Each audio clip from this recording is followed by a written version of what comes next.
Hoje vamos embarcar numa viagem pelas manhãs de um Brasil de décadas passadas, das casas simples do interior às padarias de bairro. Vamos relembrar 20 cafés da manhã que marcaram gerações e hoje são parte da memória afetiva de quem já viveu muito. Você vai ouvir histórias de quitutes que cheiravam a infância, sabores que despertavam os sentidos. E o melhor, em cada bloco você vai sentir que está voltando no tempo.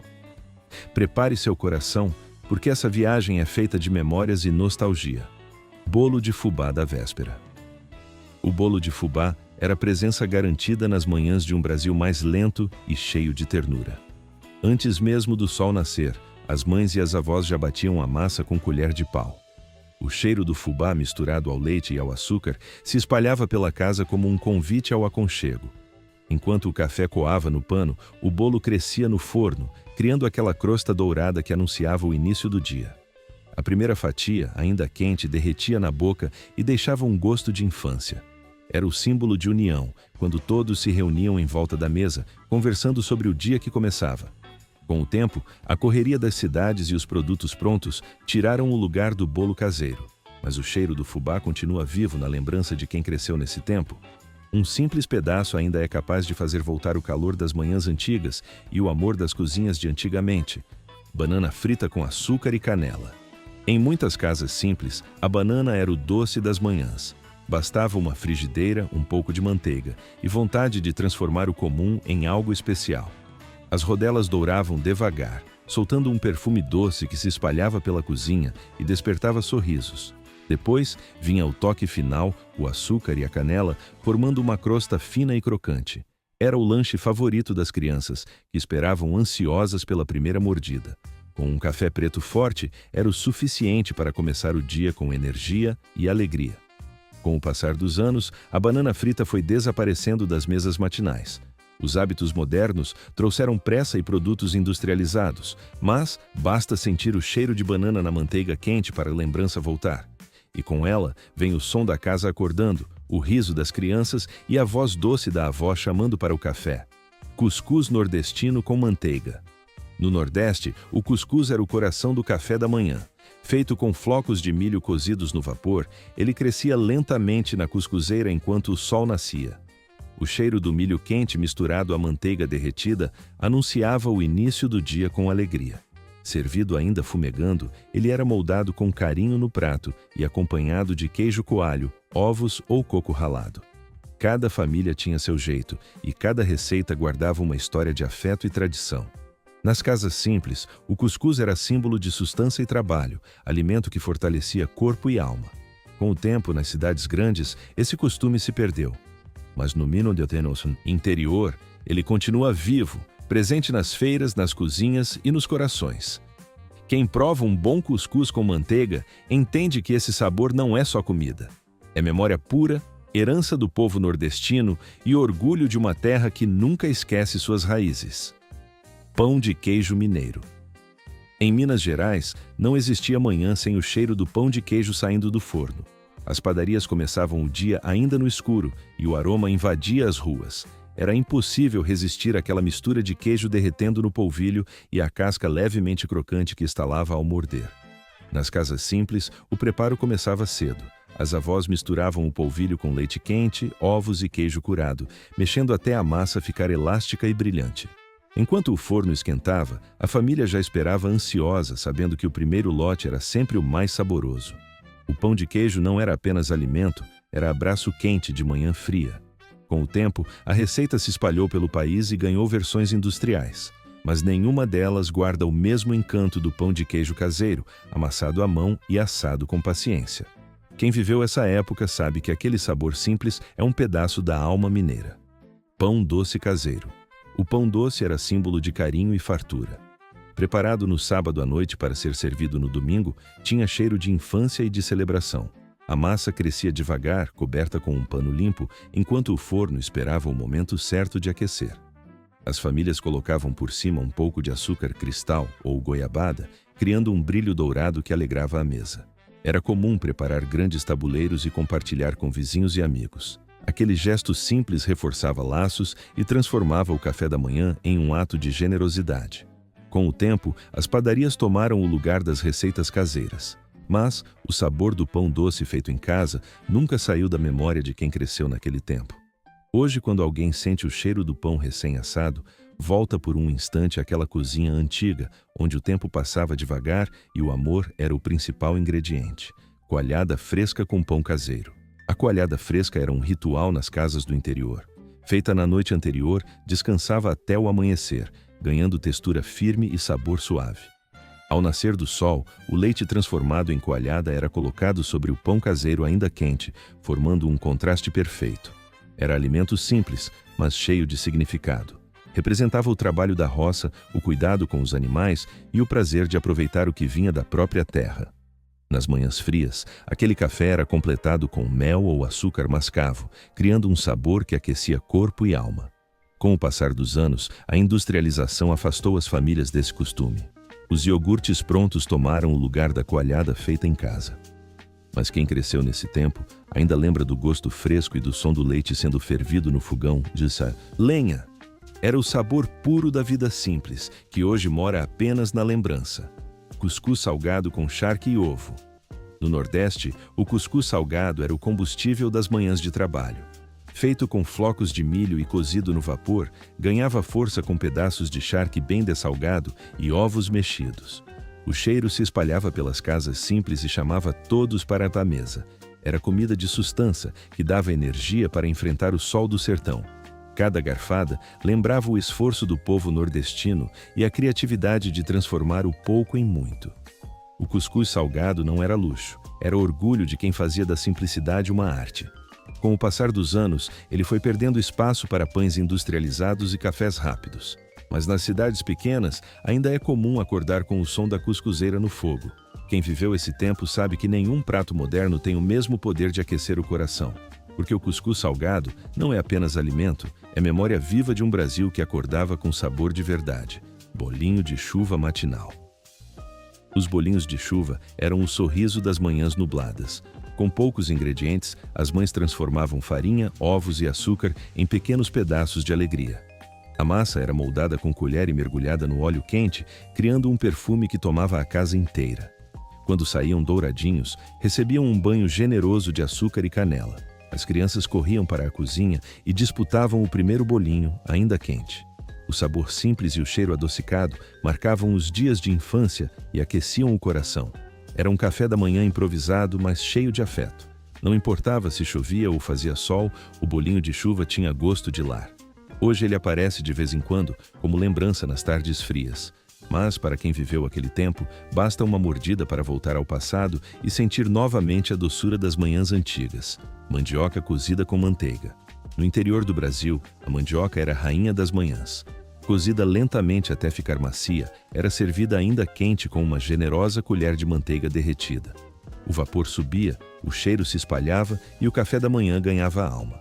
Nas casas rurais, era comum colher a raiz no dia anterior. O trabalho começava cedo, e a mandioca era o alimento que sustentava o corpo e dava força para a lida no campo. Com café preto forte e farinha ao lado, bastava isso para começar o dia com energia. Com o tempo, a mandioca foi sendo esquecida nas cidades, mas quem viveu no campo guarda viva a lembrança daquele sabor. Era simples, mas tinha o gosto da terra, do suor e da vida em família. Hoje, quando a manteiga derrete sobre a mandioca quente, o passado inteiro parece voltar à mesa, silencioso e cheio de amor. Queijo coalho assado na chapa. No Nordeste, poucas imagens são tão marcantes quanto o queijo coalho dourando na chapa quente. O chiado do fogo e o cheiro do queijo tostando anunciavam que o café estava pronto. Com um pedaço de manteiga derretendo por cima, ele ganhava um sabor único, meio salgado, meio defumado. Era comum ver famílias inteiras se reunindo ao redor do fogão para preparar o primeiro lanche do dia. O queijo coalho era simples, mas tinha presença de banquete. Servido com pão de milho ou tapioca, trazia a energia necessária para começar o trabalho cedo. Com o passar do tempo, as prateleiras dos mercados se encheram de queijos industrializados e sem alma. Mas quem cresceu no Nordeste sabe que nenhum deles substitui aquele pedaço assado na hora. Hoje, quando o cheiro do queijo na chapa surge em alguma feira, é impossível não sorrir, porque o verdadeiro sabor da manhã nordestina ainda vive ali, crocante e quente como antigamente. Pão com requeijão caseiro. O pão com requeijão era o conforto das manhãs simples. Antes dos potes industrializados, o requeijão era feito em casa, com leite fresco, sal e paciência. A textura cremosa e o sabor leve combinavam perfeitamente com o pão recém-assado. As famílias se reuniam ao redor da mesa enquanto o vapor saía do pão e o requeijão escorria pelas bordas. Era alimento e carinho ao mesmo tempo. Cada mordida trazia o gosto da casa, da calma e do tempo em que o relógio parecia andar mais devagar. Com a chegada da modernidade, o requeijão perdeu o toque artesanal. Mas quem viveu aquele tempo ainda sente a diferença no primeiro sabor. Hoje, quando alguém decide fazer o requeijão no fogão, revive mais que uma receita. Revive uma lembrança de infância, uma mesa cheia e o cheiro de leite fervendo, que marcava o início de cada manhã. Arroz doce das manhãs frias. O arroz doce era a recompensa das manhãs frias do interior. Feito com arroz, leite e açúcar, cozinhava lentamente até ficar cremoso. O perfume do leite quente misturado à canela tomava conta da casa e aquecia o coração de quem esperava pela primeira colherada. Nas fazendas, o arroz doce era preparado com o que sobrava da noite anterior. Nada se desperdiçava e cada ingrediente carregava o valor do trabalho. As crianças observavam o leite borbulhar e esperavam o momento certo de provar o doce. Servido ainda morno, era simples e cheio de significado. Representava a fartura possível, a doçura do cotidiano e o cuidado das mãos que cozinhavam sem pressa. Com o passar dos anos, os cafés rápidos e frios substituíram essa tradição. Mas, para quem provou um arroz doce logo cedo, o sabor nunca saiu da memória, assim como o calor suave das manhãs de antigamente. Bolo caseiro de laranja. O bolo de laranja era um clássico das manhãs perfumadas do Brasil antigo. Feito com suco espremido na hora e raspas da casca, ele trazia um aroma cítrico que enchia a cozinha de alegria. As avós batiam a massa à mão, com colher de pau, até ela ficar lisa e leve. Enquanto o forno aquecia, o cheiro se espalhava pela casa e acordava todo mundo. Era impossível resistir. Ao momento de cortar a primeira fatia e ver o miolo fofo soltando vapor. Servido com café coado, o bolo de laranja transformava qualquer manhã simples em festa. Nas cidades pequenas, esse bolo era presença certa nas padarias e também nas casas de vizinhos. A troca de pedaços entre famílias era sinal de amizade e afeto. Com o passar dos anos, o bolo industrial substituiu o artesanal, e o sabor verdadeiro foi ficando raro. Mas quem provou o bolo de laranja das antigas sabe que ele tinha alma. Era doce na medida certa e guardava o sabor do tempo, da infância e do carinho feito à mão. Tapioca recheada com coco e queijo. A tapioca era o orgulho das manhãs nordestinas. Na chapa quente, a goma branca se transformava em panqueca leve, crocante por fora e macia por dentro. Cada família tinha um segredo no preparo, e o recheio era o toque de amor que tornava tudo especial. As mais tradicionais levavam coco ralado fresco e queijo coalho derretido, combinação perfeita entre o doce e o salgado. O som da tapioca estalando na frigideira era como música para começar o dia. Servida dobrada ao meio, era acompanhada de café forte e conversa boa. As feiras e barracas de rua ficavam cheias logo cedo, com gente de todas as idades saboreando o quitute. Com o tempo, o costume se espalhou pelo país, mas perdeu um pouco da essência caseira. Hoje ainda se encontra tapioca em lanchonetes, mas nenhuma tem o mesmo sabor das feitas na beira do fogão, com cheiro de coco e calor de casa. Aquela tapioca simples é lembrança viva da alma nordestina e da infância cheia de ternura. Vitamina de frutas com biscoito caseiro. Nas manhãs agitadas, a vitamina de frutas era o alimento rápido e cheio de energia. Misturava-se leite, banana, mamão ou abacate no liquidificador e o resultado era um creme doce e nutritivo. Muitas vezes, as mães acrescentavam aveia, farinha de rosca ou um pouco de mel para reforçar a sustância. Ao lado, não podia faltar o biscoito caseiro, crocante e levemente amanteigado. Juntos, formavam um café da manhã simples, barato e afetuoso.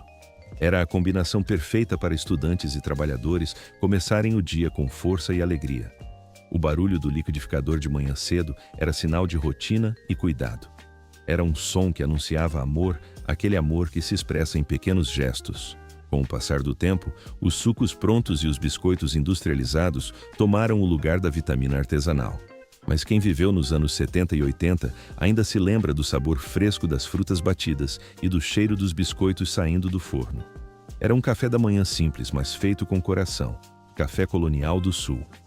O dia começava devagar, com o cheiro do pão recém-assado e da manteiga derretendo sobre a mesa de madeira. Nas casas do Sul, as manhãs eram um banquete de afeto. Havia tortas, cucas, frios, queijos e geleias feitas com frutas do quintal. As famílias se reuniam em volta da mesa, onde tudo parecia ter sido preparado com amor. O café era passado na hora, forte e aromático, e o vapor subia como um convite à conversa. As crianças corriam, os adultos riam, e o tempo parecia não ter pressa de passar. Cada pedaço de pão mergulhado na manteiga lembrava o trabalho das mãos que o amassaram. O sabor doce das cucas misturava-se ao som do vento e das vozes familiares. Com o passar dos anos, o costume foi ficando raro, e o café colonial virou atração turística. Mas, para quem viveu aqueles dias, basta um gole quente para sentir novamente a presença dos avós e o aconchego da infância. Pão de milho dourado. Havia algo mágico no barulho da espátula raspando o fundo da panela. O fubá grosso misturado ao leite e à manteiga se transformava em massa macia, pronta para ser assada. Quando o forno abria, o aroma doce e terroso do milho tomava conta da casa inteira. Os vizinhos reconheciam o cheiro e batiam à porta pedindo um pedaço. Era assim que começavam as manhãs de domingo, com partilha e risadas simples. O pão, amarelinho e fofo, saía do forno envolto em vapor, prometendo conforto em cada fatia. Com um pouco de mel ou goiabada, o sabor ficava inesquecível.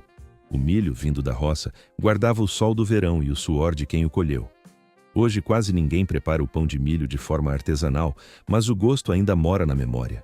Quando o cheiro aparece, é como se o tempo voltasse, trazendo de volta o calor das cozinhas antigas e o riso dos que já partiram. Biscoitos amanteigados da infância. O som do rolo de madeira sobre a massa era música para os ouvidos. A cozinha cheirava a manteiga, açúcar e baunilha, e a mesa se enchia de pequenas formas cortadas à mão. Enquanto o forno fazia seu trabalho, o ar se tornava doce e familiar. As crianças ficavam com o rosto colado no vidro, esperando o momento mágico em que os biscoitos douravam. Quando saíam do forno, eram colocados sobre panos limpos para esfriar e logo desapareciam nas mãos pequenas. O estalar suave a cada mordida parecia dizer que a felicidade cabia em coisas simples. Os potes de vidro se enchiam rápido, mas nunca duravam muito. Com o tempo, os biscoitos industrializados tomaram seu lugar, frios e sem alma. Mas o cheiro da manteiga quente e do açúcar derretido continua vivo na lembrança. É o perfume do lar, o abraço de quem já se foi, o sabor da inocência que o tempo não conseguiu apagar. Gelatina colorida dos domingos. O brilho das cores sobre o prato era o anúncio de que o domingo estava completo. A gelatina tremia levemente, refletindo a luz da janela, e as crianças se aproximavam com os olhos cheios de encanto. Vermelho, verde, amarelo, cada cor parecia guardar um pedaço da infância. As mães preparavam tudo na noite anterior, misturando paciência e alegria. Enquanto a geladeira fazia seu trabalho, a casa se enchia do cheiro doce e artificial que marcava os anos 70. No dia seguinte, bastava um toque de colher para o silêncio virar riso. Servida em cubinhos ou em camadas, a gelatina era mais que sobremesa. Era símbolo de família reunida, de dias tranquilos e do amor que morava nas pequenas coisas. Com o passar do tempo, perdeu espaço nas mesas modernas, mas nunca saiu da memória afetiva. Quem viveu aquela época sabe, basta ver uma travessa colorida para voltar à sala da infância, onde o tempo era gentil e o sabor tinha o poder de fazer o mundo parecer melhor. Qual dessas lembranças ainda vive na sua memória? Você se lembra do cheiro do café recém-passado ou do bolo saindo do forno nas manhãs da sua infância? Conta pra gente nos comentários qual dessas recordações te fez voltar no tempo. A sua história também faz parte da memória do Brasil e queremos muito ler cada uma delas. E se esse vídeo despertou um sorriso ou uma saudade boa, deixa o seu like para que mais pessoas possam sentir o mesmo. Aproveita e se inscreve no canal para continuar viajando com a gente por esse Brasil de lembranças, sabores e emoções que o tempo nunca conseguiu apagar. Porque o passado só permanece vivo quando a gente o compartilha